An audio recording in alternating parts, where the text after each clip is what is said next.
মৃত মায়ের কাছে অবুঝ ছোট্ট মেয়ের খোলা চিঠি। ও মা, তুমি নেই, তাও বেশ ভালোই আছি। নতুন মা আমায় খুব ভালো খেতে দেয়।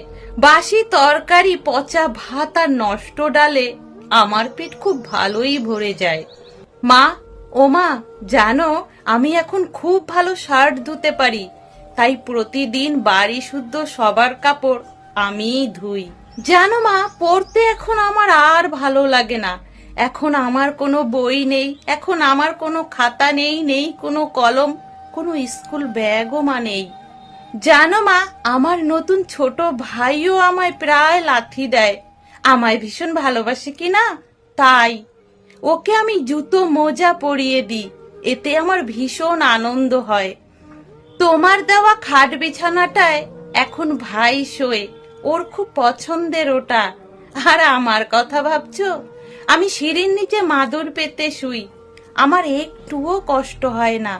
জানো মা, ঈদ এলে আমি পুরনো কাপড় পাই, সেই কাপড়ে তোমার মেয়েকে রাজকুমারীর মতো দেখায়, যে কিনা রাজ্যহীন রাজকুমারী। মা জানো, বৃষ্টি এলে মেঘ ডাকলে আমি আজও ভয় পাই। তোমার শেষ পরনে যে কাপড়টা ছিল, আমি ও ঘর থেকে সেটা লুকিয়ে এনেছি মা।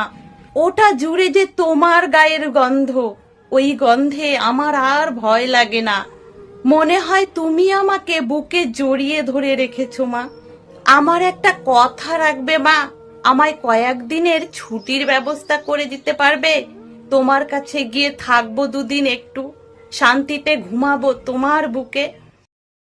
তাহলে বন্ধুরা, ছোট্ট এই ভিডিওটা তোমাদের কেমন লাগলো? যদি ভালো লাগে প্লিজ লাইক করে দিও, সাথে কমেন্টেও জানিও তোমাদের মূল্যবান মতামত। সকলে ভালো থেকো, সুস্থ থেকো।